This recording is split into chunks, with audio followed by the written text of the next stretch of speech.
है वांगशन family, welcome back guys. बहुत सारे लोगों ने मुझे डीएम किया है कि उन्हें टेलीग्राम चैनल पर जो स्टोरी रन हो रही है या जो ख़त्म हो चुकी है उन्हें सुनना है, पर टेलीग्राम ऐप ना होने की वजह से या अकाउंट ना होने की वजह से वो उन्हें मिस कर रहे हैं। तो मैं बस एक काम कर सकती हूँ, या यूँ कहा जाए मैंने एक सल्यूशन निकाला है कि मैं उन स्टोरीज़ के छोटे छोटे पार्ट्स को व्हाट्सएप चैनल पर डाला करूँगी।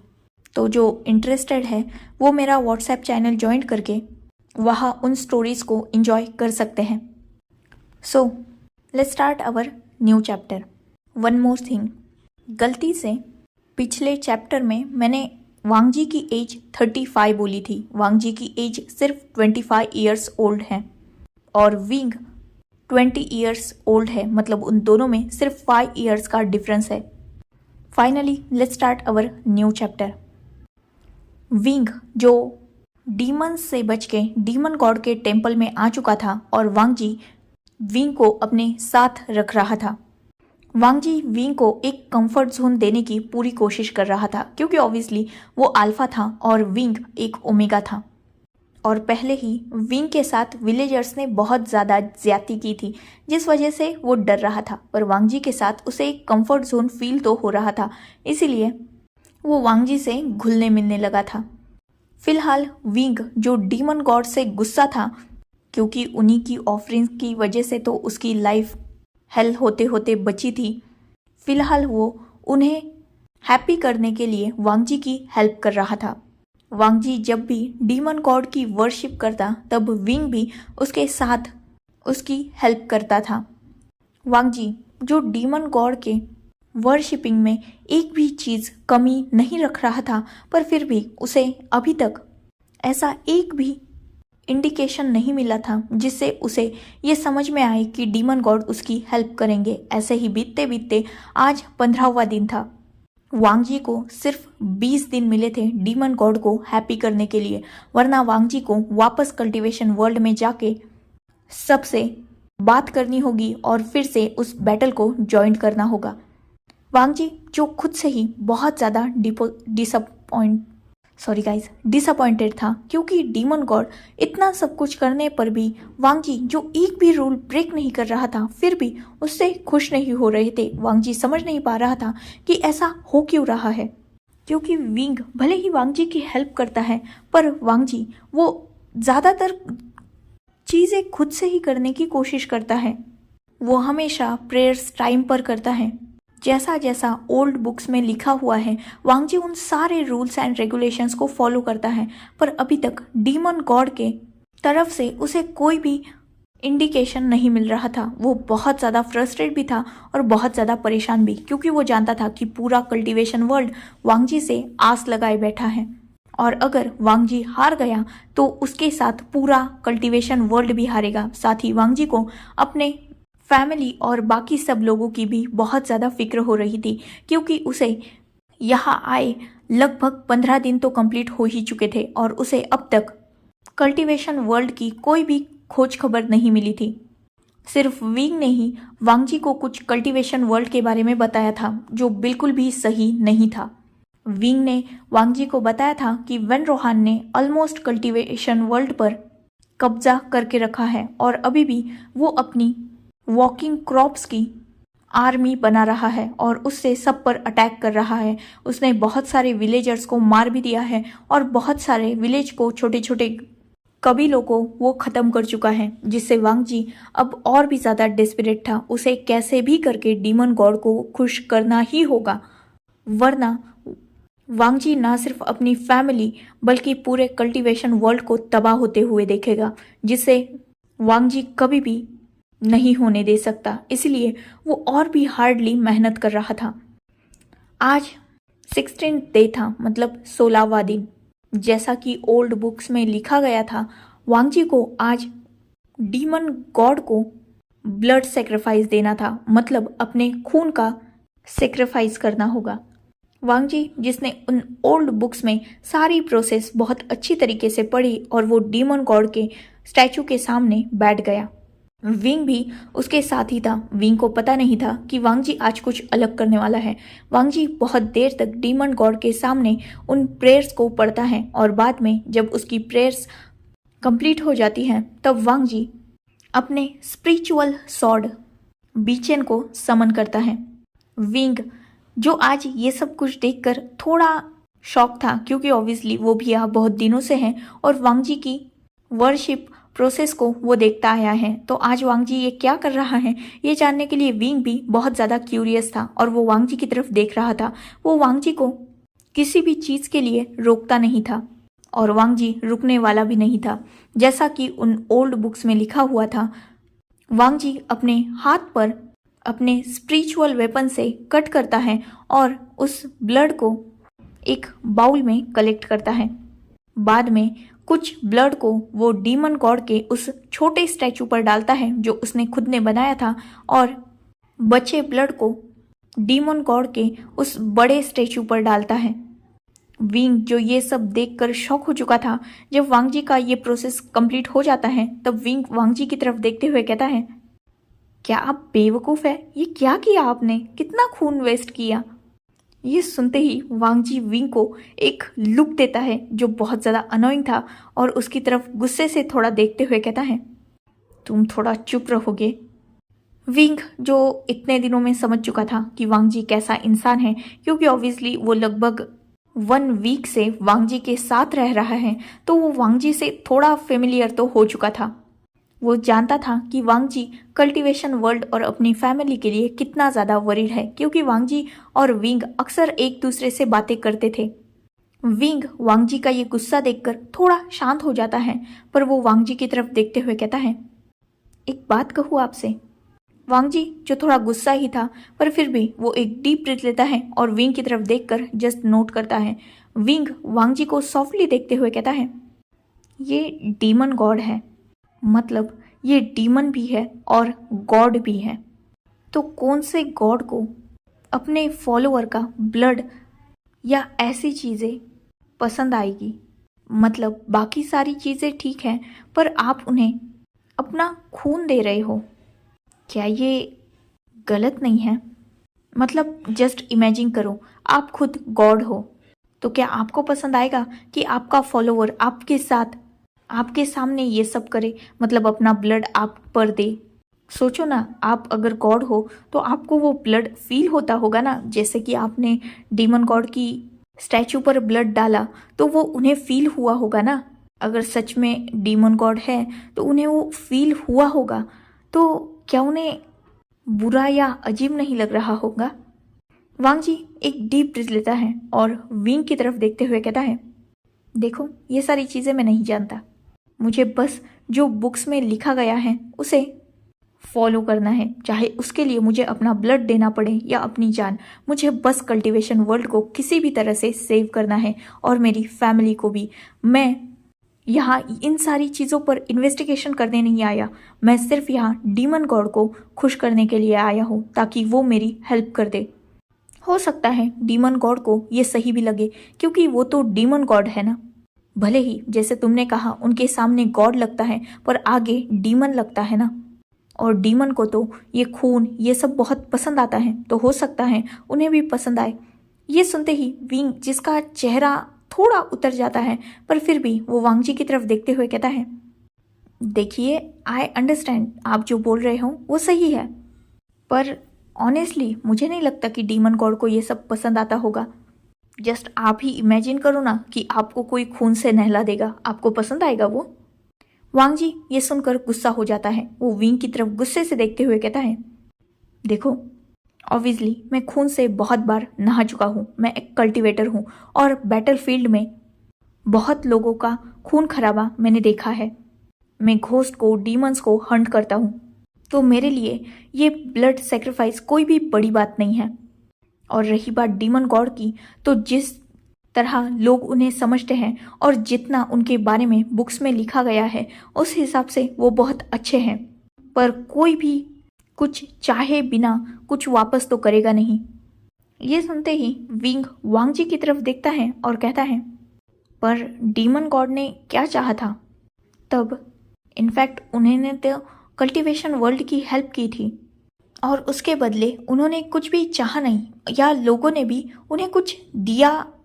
विंग इससे पहले कि ये लाइन कंप्लीट कर पाता, वांग जी विंग की तरफ देखते हुए कहता है, कल्टीवेशन वर्ल्ड ने डीमन गॉड को बहुत कुछ दिया, इसीलिए तो ये टेम्पल यहाँ बना हुआ है। ये सुनते ही विंग एक मॉकिंग स्माइल करता है और वांग जी की तरफ देखते हुए कहता है, ये डीमन गॉड को दिया नहीं है, ये कल्टीवेटर ने अपने स्वार्थ के लिए किया है। उन्हें डीमन गॉड को खुश करना था ताकि डीमन गॉड उन्हें पावर दे सके और पोजीशन दे सके और उसी पावर और पोजीशन का वो लोग गलत फायदा कर सके। देखा जाए तो ये टेम्पल जो डीमन गॉड को रिप्रेजेंट करता है वो डीमन गॉड के खुशी के लिए या उन्हें थैंक्स करने के लिए नहीं बनाया गया था। ये सिर्फ लोगों का लालच था, यूँ कहा जाए तो कल्टीवेटर्स का लालच था, क्योंकि अब एक न्यू पावर जो सिर्फ डीमन गॉड के पास थी, जो इस दुनिया में सबसे स्ट्रांग पावर थी, उन्हें उन कल्टीवेटर्स को हासिल करना था। इसीलिए उन्हें डीमन गॉड को खुश करना था, इसीलिए उन्होंने इतना बड़ा टेम्पल बिल्डअप किया और वो डीमन गॉड की पूजा करने लगे, न जाने कौन से अजीब तरीकों से जो इन बुक्स में लिखे हुए हैं। ये सब होने के बाद जब बाकी कल्टीवेटर्स को पता चला कि डीमन गॉड ऐसी पावर कैरी करते हैं जिसका किसी के पास भी तोड़ नहीं है या जिससे वो लोग लड़ नहीं सकते, इसीलिए उन्होंने डीमन गॉड के इस टेम्पल को फॉरबिडन कर दिया और डीमन गॉड की वर्शिप को भी फॉरबिडन कर दिया। इवन इस माउंटेन पर तक किसी का आना मना कर दिया, यहाँ ट्रैप बिछा दिए। और देखो आज जब डीमन गॉड की फिर से उन लोगों को ज़रूरत है तो तुम्हें भेज दिया। क्या ये गलत नहीं है? वांग जी एक डीप ब्रीथ इनहेल करता है। वो विंग की आंखों में देखते हुए कहता है, सही कहा तुमने, ये सब कुछ गलत है। सारे कल्टीवेटर्स बहुत ज़्यादा स्वार्थी हो सकते हैं, पर क्या सारे ही स्वार्थी है? ये सुनते ही विंग थोड़ा कंफ्यूज हो जाता है। वांग जी विंग की तरफ देखता है और कहता है, देखो इससे पहले मैंने डीमन गॉड के बारे में कुछ ज़्यादा सुना नहीं था, बस कुछ किस्से कहानियाँ सुने थे, या यूँ कहा जाए बस उनके नाम से कुछ बहुत शॉर्ट स्टोरीज सुनी थी जिनमें डीमन गॉड को हमेशा गलत ही रिप्रेजेंट किया जाता था। मैं मानता हूँ कि डीमन गॉड गलत नहीं है, उन्होंने जो एनर्जी तब क्रिएट की थी वो सच में बहुत ज़्यादा हेल्पफुल थी तब के लिए।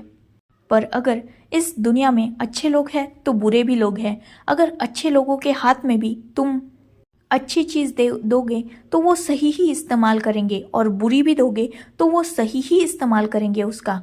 पर अगर बुरे लोगों के हाथ में तुम अच्छी भी चीज़ दोगे तो वो उस चीज़ का बुरा ही इस्तेमाल करेंगे, और बुरी भी दोगे तो वो बुरा ही इस्तेमाल करेंगे। ये लोगों की मेंटालिटी पर है, ना कि उस चीज़ की गलती है।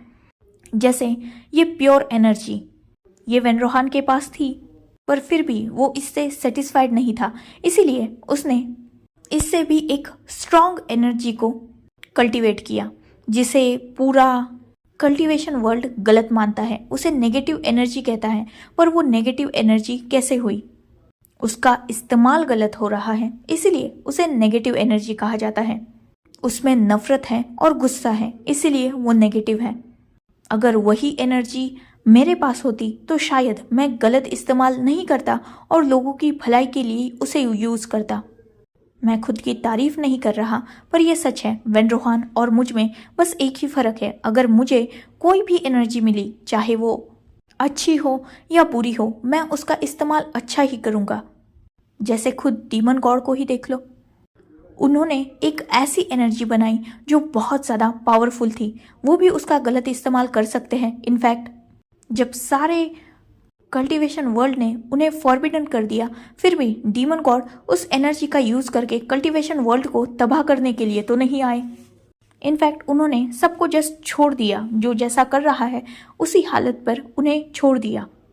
उनके पास तो इस दुनिया की सबसे पावरफुल एनर्जी है, फिर भी उनका दिल अच्छा है, साफ है, इसीलिए वो इस नेगेटिव एनर्जी या डार्क एनर्जी का भी गलत इस्तेमाल नहीं कर रहे। वही वेनरोहान, जिसके पास डीमन गॉड के मुकाबले तो बहुत कम एनर्जी ही होंगी, पर फिर भी उसे अपनी एनर्जी का बहुत ज़्यादा घमंड है। अपनी पावर्स पर बहुत ज़्यादा गुरूर है और उसका इंटेंशन गलत है, इसीलिए वो गलत कर रहा है। तो देखा जाए तो powers, energy, cultivation, pure, negative, dark, अच्छा, बुरा, ये सब कुछ नहीं होता। बस इंसान की नीयत और उसका इंटेंशन ज़्यादा मायने रखता है। एक चिंगारी से तुम चाहो तो दिया भी जला सकते हो और चाहो तो पूरा घर भी जला सकते हो। इसमें गलती चिंगारी की नहीं है, वो तो अपना काम कर रही है। गलती जिसके हाथ में वो है उसकी है। वो दिया जलाकर सब कुछ ठीक कर सकता है और घर जलाकर सब कुछ तबाह कर सकता है। विंग जो वांगजी का ये जवाब पाकर कहीं ना कहीं खुश हो चुका था और उसके फेस पर एक छोटी सी स्माइल आ चुकी थी। वो वांगजी की तरफ देखकर नोट करते हुए कहता है, हाँ आपने सही कहा, गलती पावर की या कल्टीवेशन की नहीं है, गलती सिर्फ लोगों के गलत इंटेंशन की है। वैसे एक और बात पूछूं आपसे? वांगजी जो जस्ट नोट करता है, विंग उससे नेक्स्ट सवाल पूछते हुए कहता है, अगर आपको मानो डीमन गॉड ने आज सारी पावर्स दे दी तो आप क्या करोगे? वांगजी एक डीप ब्रीथ लेता है और विंग की तरफ देखते हुए कहता है, मैं डीमन गॉड की सारी पावर्स नहीं चाहता। इनफैक्ट मैं खुद डीमन गॉड को चाहता हूँ।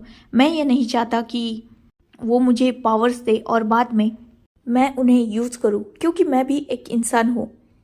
मेरे हाथों से भी गलतियाँ हो सकती हैं। ऐसा भी हो सकता है कि डीमन गॉड की सारी पावर मिलने के बाद मेरे अंदर भी कोई गलत इंटेंशन आ जाए। ऐसा होगा तो नहीं, पर वक्त का कुछ भी बताया नहीं जा सकता, किसी पर भी यकीन नहीं किया जा सकता। इवन अगर मैं सही भी रहूं तो हो सकता है कोई और जिसे ये सारी पावर्स चाहिए होगी वो मुझ पर अटैक करके या मुझसे किसी ना किसी तरह से मुझे ब्लैकमेल करके, क्योंकि मेरी फैमिली है, मेरा क्लैन है, मुझे इमोशनली हर्ट करके या किसी और तरीके से भी मेरी पावर्स को छीन सकता है और उससे लोगों का बुरा कर सकता है। इसीलिए मैं डीमन गॉड की पावर्स नहीं चाहता। मैं तो बस इतना चाहता हूँ कि वो कल्टीवेशन वर्ल्ड की थोड़ी हेल्प कर दे। And believe me, demon god अगर मुझसे हैप्पी भी हो गए और उन्होंने अपनी सारी पावर्स मुझे दे भी दी, नहीं सारी तो एटलीस्ट उतनी जिससे मैं वैन रोहान को हरा सकूं, तो शायद मैं फिर से उन पावर्स को उन्हें वापस करना चाहूँगा, क्योंकि मुझे उनके पावर्स का कभी भी लालच नहीं है। मैं ग्रीडी नहीं हूँ उनकी पावर्स के लिए। विंग नोट करता है। वांगजी विंग की तरफ देखते हुए कहता है, अगर सारे सवालों के जवाब मिल चुके होंगे तो क्यों ना हम खाना खाएं। विंग नोट करता है और वो डीमन गॉड को जो फूड लाया था उसे ऑफर करते हैं और बाद में खुद भी खाने लगते हैं। ऐसे ही और कुछ दिन बीत जाते हैं, मतलब लगभग 3 से 4 दिन बीत चुके थे। जब से वांगजी ने अपने ब्लड सेक्रीफाइस को कंप्लीट किया था, तब से वांगजी इस जगह पर कुछ अलग फील कर सकता था। कुछ चेंजेस तो हुए थे और उसमें से एक सबसे बड़ा चेंज जो वांगजी को क्लियरली अपनी आंखों के सामने दिख रहा था वो ये था कि 5 दिनों से, मतलब जब से वो ब्लड सेक्रीफाइस कंप्लीट हुआ है, तब से यहाँ हर रोज डीमन आते हैं, पर ऑब्वियसली वो अंदर नहीं आ पाते। एक ही वक्त पर वो डीमन सब आते हैं और कुछ देर तक बाहर खड़े रहते हैं और बाद में कुछ देर बाद चले भी जाते हैं। वांगजी को ये सब कुछ समझ नहीं आ रहा था। वो डीमंस ऑब्वियसली उन्हें हर्ट तो कर नहीं सकते थे क्योंकि वो टेम्पल के अंदर थे, पर वो उन्हें डराने की या धमकाने की कोशिश भी नहीं करते थे। वो जस्ट बाहर कुछ देर खड़े रहते थे और बाद में वहां से चले जाते थे। वांगजी को इन सब चीज़ों का रीज़न पता नहीं चल रहा था और उसके पास इतना वक्त भी नहीं था कि वो इन चीज़ों को इन्वेस्टिगेट कर सके, इसलिए वो इन चीज़ों को इग्नोर ही कर रहा था। ऐसे ही कुछ और दिन बीत जाते हैं। अब लगभग 20वां दिन आ चुका था और आज भी वांगजी को डीमन गॉड से कोई भी इंडिकेशन नहीं मिला था, जिससे वांगजी बहुत ज़्यादा फ्रस्ट्रेट हो चुका था। उसने 20 दिनों से डीमन गॉड की अपने दिल और जान से जो भी उन बुक्स में कहा था उन सब का अच्छी तरीके से फॉलो करके सब कुछ करके देख लिया, पर डीमन गॉड उससे खुश नहीं हुए। वांग जी फाइनली गिव अप कर चुका था। अब उसे कल्टीवेशन वर्ल्ड में कल वापस जाना ही होगा, क्योंकि अगर डीमन गॉड से उसे हेल्प नहीं मिली तो वो ऑब्वियसली कल्टीवेशन वर्ल्ड को तो छोड़ नहीं सकता। वो फिर से बैटल में इंक्लूड होगा और सबको ये बताएगा कि डीमन गॉड उनसे खुश नहीं है और उनकी हेल्प नहीं करना चाहते, इसीलिए उन्हें खुद को ही कुछ करना होगा। वांग जी ये बात रात को विंग से डिस्कस भी करता है और वो दोनों अपना डिनर कंप्लीट करके फिर से सो जाते हैं। So enough for today, let's take a break. Next chapter in next video. If you like my explanation, like, comment and subscribe my channel. Hopefully you all are enjoying this journey. Goodbye, take care, enjoy your beautiful life.